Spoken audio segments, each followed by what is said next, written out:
And welcome back to Music Free Static. I hope you're having a fabulous day. And for my last episode that I want to sort of centered around America 250 and all that stuff, I want to do a really late movie review of the movie Independence Day from 1996.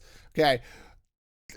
Yes, totally politics free, all this stuff. It is just a fun action movie, alien invasion. It's all sorts of fun. So let's dive into it. For those of you who've never seen it, this will be a spoiler-filled review because the movie came out literally 30 years ago. Holy cow. But that's okay. It's a great movie anyway. Again, let's dive in. The plot goeth thusly, and there isn't a whole lot of plot in some ways, but the plot goeth thusly. An alien ship shows up 4th of July weekend. There's lots of drama. Are they friendly? Are they not friendly? TLDR, they're not friendly.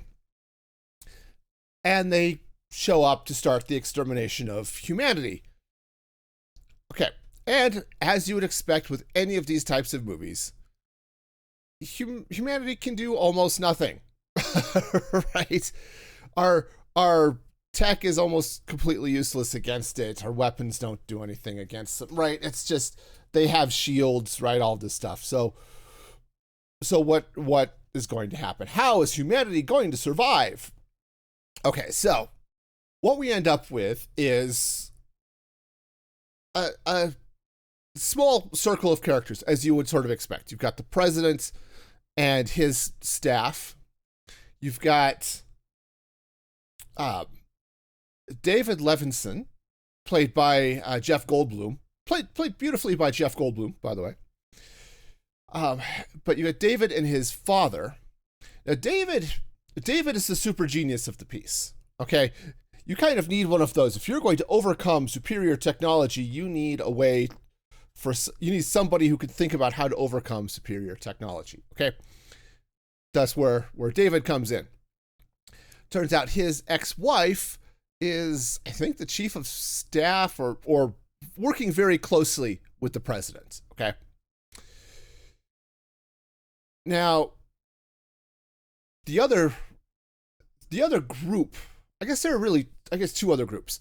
You've got Will Smith's character, which is he's a U.S. Marine Corps fighter pilot, Captain Stephen Hiller, and Will Smith is doing Will Smith things. Okay, if you've seen Will Smith act in anything in the 90s, it's basically that same character. Okay.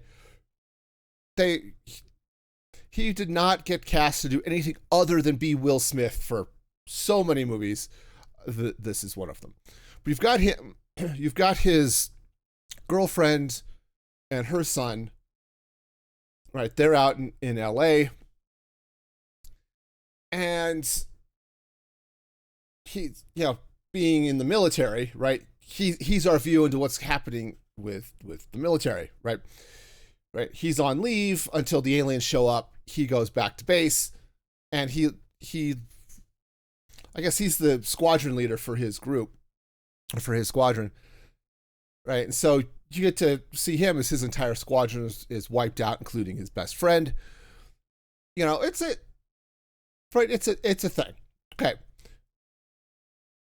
but again, it's Will Smith doing Will Smith things. So he is one source of levity throughout the movie. Okay, there are a couple. David's father, Julius, played by Judd Hirsch, I believe his name is. He's the other bit of levity, right? Sort of he's the Jewish father who doesn't always know when to shut up, but always says something important, despite that, right? He's got his own store of wisdom, as some might say. Okay. So anyway, so you've got that. So that's sort of Smith's group. Okay. And then the third group follows the Case family. Okay. Which is Randy Quaid as the father, who is always drunk. So apparently he was a Vietnam vet, fighter pilot, can barely hold it together. He claims he's abducted by aliens 10 years prior. and he is just barely keeping it together. Okay, his stepson and actually step family is what it sounds like are there. Okay, stepson hates him, but because he's not keeping it together, he's not really there for the family. And there's sort of our slice of life humanity perspective, separate from the people with power. Okay.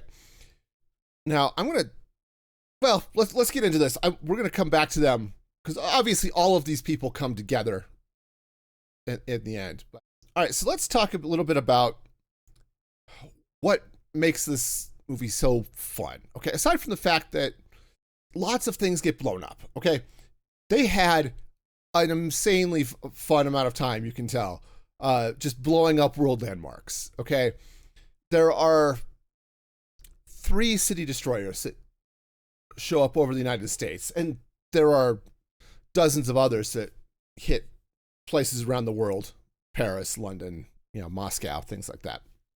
Okay, but we only see the active destruction of Los Angeles. They settle over a tower. Somebody from LA would probably tell you which tower it is, but they settle over downtown LA and blow the snot out of it. But in New York and in Washington, they settle over, of course, landmarks. So in Washington, it's over the White House, right? And so it blows, the Capitol building blows, and you can tell they had all sorts of fun with that. In New York, it settles over the Empire State Building, and just, of course, wipes everything out. But the Empire State Building, you get the slow motion close up of it just blowing up. It's all sorts of fun. And then, of course, after this orgy of destruction, they come back, and of course, there's the Statue of Liberty, falling over in the bay and all of this stuff, right? It's you can tell they had lots of fun blowing up, great landmarks, right? But really, like any movie, it's the characters that make a movie good, right? And there are some really fun aspects of this. Okay, so Bill Pullman plays President Whitmore, and it was brilliant casting for Pullman, because he's the type of guy that you look at him and he always feels a little bit slimy. Okay, and I don't necessarily mean that in a bad way. Slimy or stupid or just, depending on which movie you're watching, right? Like you see him in Spaceballs and he just always feels a little dumb, which his character is. But it's always like he's playing an angle, which of course he is, right? Well, you get him here in Independence Day, and there's this fun push and pull, right? So David is trying to get in touch with Connie, his ex-wife, who's working with the president. And he's going to tell her that, hey, he's figured out the signal the aliens are using. They're going to start an attack. We need to leave, all of this stuff, right?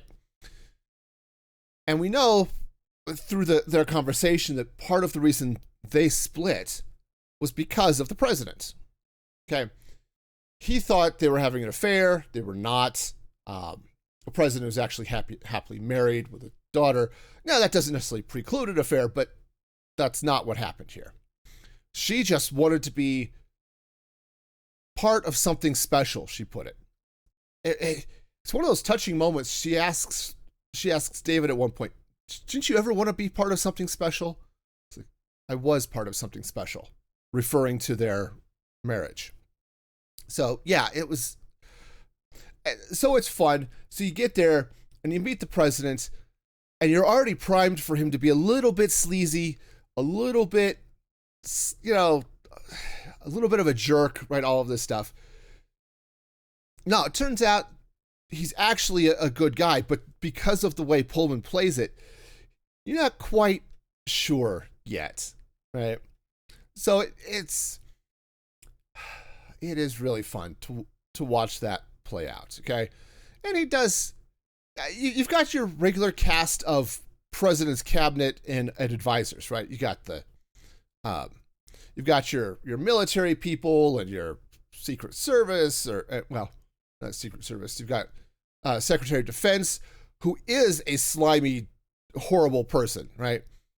James Rebhorn plays the Secretary of Defense, Albert Nimzicki, and he is the sniveling sleazeball. He was the former head of the CIA. He is aware that, turns out, they did in fact find a crashed alien spaceship in the 50s in Roswell and had the aliens there. And even when aliens show up, he didn't want to mention it to the president, right? Because, keeping secrets is just his thing. Yeah, he is definitely the voice of every wrong choice you could make. Okay. So, right, you've got all of that fun stuff. But I said the characters are part of what makes this fun. So you end up you're following these different groups. Obviously, Will Smith goes back to the military. Stephen Hiller, he goes back to the military, goes back to his base, he leads the attack. Eventually crashes, but takes out one of the aliens at the same time. And he ends up falling in with we'll call it the RV group, which is Case, his family, and all that stuff. We'll come back to them. But out in LA, you've got Jasmine, right, the girlfriend, and her son trying to get out of the city. And they survive because they happen to be stuck in traffic, but right at a tunnel. So they get into the tunnel and into a like a service closet or something like that. So they avoid the all the death and destruction there. Them and their dog, which is, you got to save the dog, right? The dog gets a dramatic jumping into safety moment as the fire blows by behind him, right? It's all sorts of fun. But she basically starts leading a group of survivors. There's, I don't know, maybe a dozen or so that she picks up, but one of the people she ends up finding is the First Lady, right? It's Whitmore's wife, who was in LA for, schmoozing, right? All of the stuff that you expect a First Lady to be out doing, fundraising for what her causes, right? Using her power and platform to advocate for something, typically. Sometimes it's just for their husbands. Sometimes it's for other causes, whatever it was, okay? And they don't really say. She's out there doing interviews, okay? So whatever it was. But her helicopter crashes because of the attack. Jasmine finds her, and they make their way out to the base where Will Smith is supposed to be at, but the base has been destroyed. So they end up taking shelter there. And then we come back to them. Now, the Case family, again, this family is in shambles, okay? The siblings kind of love each other, but they're a hot mess, okay? The oldest son has been trying to be responsible because the dad isn't, okay? You've got the brother. I can't tell if he's the youngest brother, if he's sort of the middle, but the younger brother, he's got some sort of illness, so he's sick, and they're trying to get medication, all this fun stuff. Okay, so there's that going on. And then you've got the daughter, who definitely has issues. She's trying to solve them potentially in the arms of other guys. And you can tell, right? She's like, there's one point she's hooked up with this guy in his truck as the aliens have shown up, and this guy is totally you don't want to die a virgin, right? That sort of totally objectifies her, and she's kind of going along with it because that's sort of what she's, I don't want to say necessarily expecting, but she's sort of, maybe that's what she feels like that's the only way she can be worth anything. Now, I don't know if the copy of Independence Day I have is a director's cut, extended edition, or whatever, because there's some scenes in this that weren't in the VHS tape I had growing up. But one of the scenes, which I think is really powerful for her as a character, is so that the RVs, everybody leaves, okay, end up in the middle of a desert with a bunch of other people in RVs. And they're trying to find anybody who's got some medication who could help her brother. And this guy shows up, typical 90s kind of bushy hair, a little bit of a beard. I was just, okay, you don't have much. We've got some penicillin, might help with a fever or something like that. Okay. And she's like, okay, you're kind of cool. When everything starts to hit the fan, when you get to the final fight, she's kind of paired up with this guy. And she pulls the line that she got earlier. So, I don't want to die a virgin. And he turns to her and says, if we die, we'll both be virgins, but we'll be together. And you realize that, dude, here's a guy who will actually treat her with respect. Who's not just there because, he wants her body in some way, right? And that was not in the copy of Independence Day I had on VHS. So again, I don't know if I happen to have what I got on DVD, if it's an extended cut, or if they just trimmed it for the VHS. I don't know, but I love that interaction for Alicia, I guess is her name. They never really say it, I don't think, but okay. But you get that, and of course, the father was played by Randy Quaid. He does a fine job acting. The rest of the family, boy, it's like they pulled somebody right out of acting school, man. They just, it feels like they're reading lines, especially James Duvall, who plays Miguel, the oldest brother. But Randy Quaid, his acting is fine. I don't like the character choice, but I don't think I'm supposed to, right? Because again, the guy is falling down drunk most of the time. But he kind of shows up when the crisis hits, and it's like, trying to get help, medical help for the son that's sick. He volunteers to fly on the final attack when there's this call out for anybody who can fly, combat training preferred, but anybody who's flown a plane is helpful, right? That type of thing. And he ends up playing a pivotal role at the end. The last group you sort of follow from that, well, I guess it's not. There are a couple, I guess. So you get President Whitmore and his family, okay, and his wife.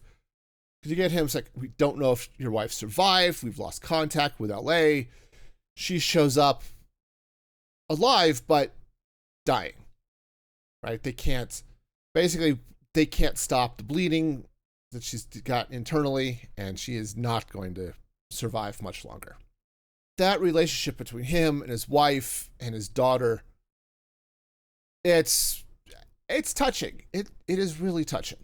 And honestly, Mae Whitman, who plays the little girl, I feel like she does a better job acting than Duvall does as Miguel. But Miguel, man, I don't know why that I want to put an A in that name, but whatever.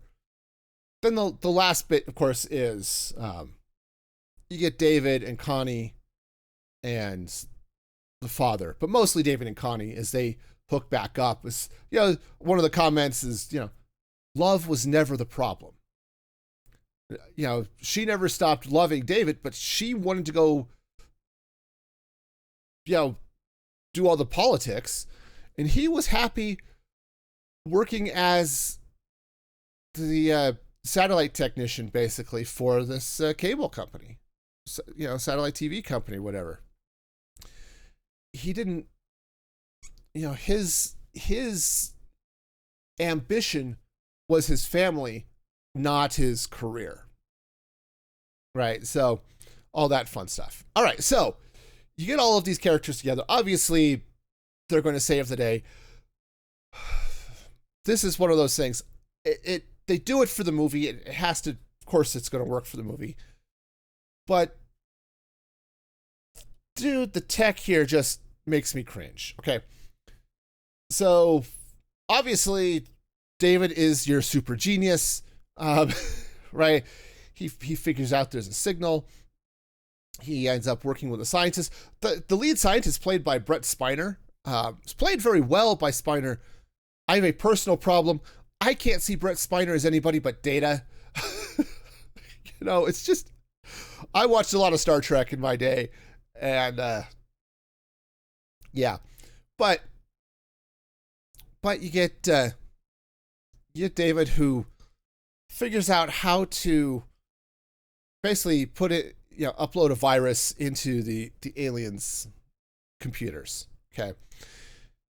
This is 96. We could barely figure out how to get Windows and Macs to talk.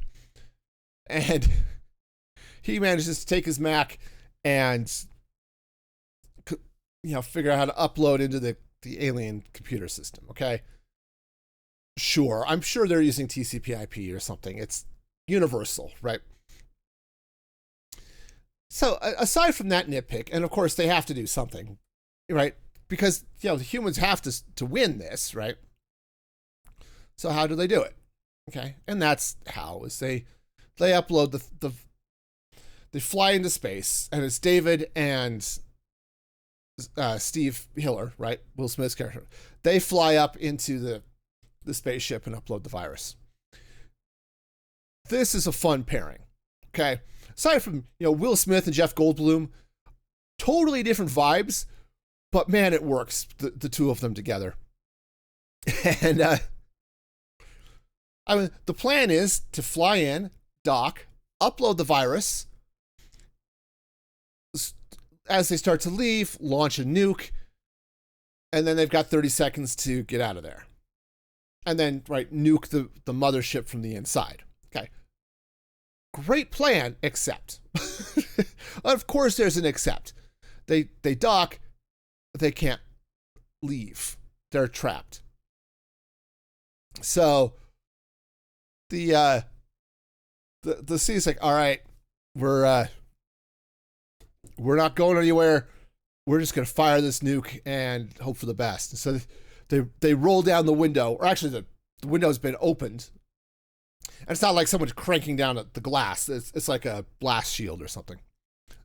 They had put it up so that the aliens couldn't see inside and see there was humans in the ship. The window's down. They both pop up. Says, hi, look at us. Look at the Earthlings. Woohoo! And Will Smith launches the nuke. Says, peace. And the nuke blasts through the controls thing, lets them loose, and now you get the fun firefight of them trying to escape the mothership in the time they've got before the nuke goes off. But yeah, that's a fun fight. The final fights after the shields come down, and they take out the one city destroyer that's coming towards them. Right? It's great, right? They take the ship out. Eventually, it's Russell Case, again, Randy Quaid's drunken character here, who has to sacrifice himself to take down the ship. Now, it's interesting. I read the novelization of Independence Day at one point. In the movie, he's up there flying an FA-18. Okay, and comes to the point where he's got his last missile. The missile won't launch. And so he kamikazes into the destroyer's super weapon. And then that blows up the ship. The book, I thought, had a more interesting take on it. In the book, they basically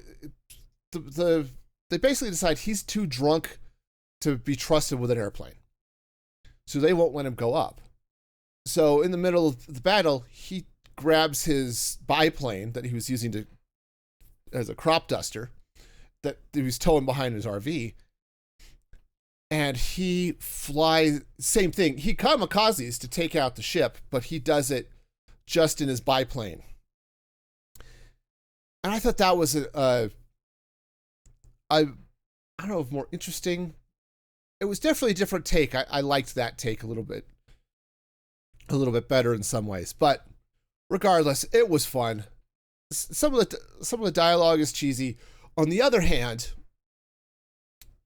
just before the final attack, President Whitmore gets up to give sort of a speech to help calm down the troops as they're going to go in, hype, settle their nerves and hype them up. Right, we can do this. And dude, this speech is amazing.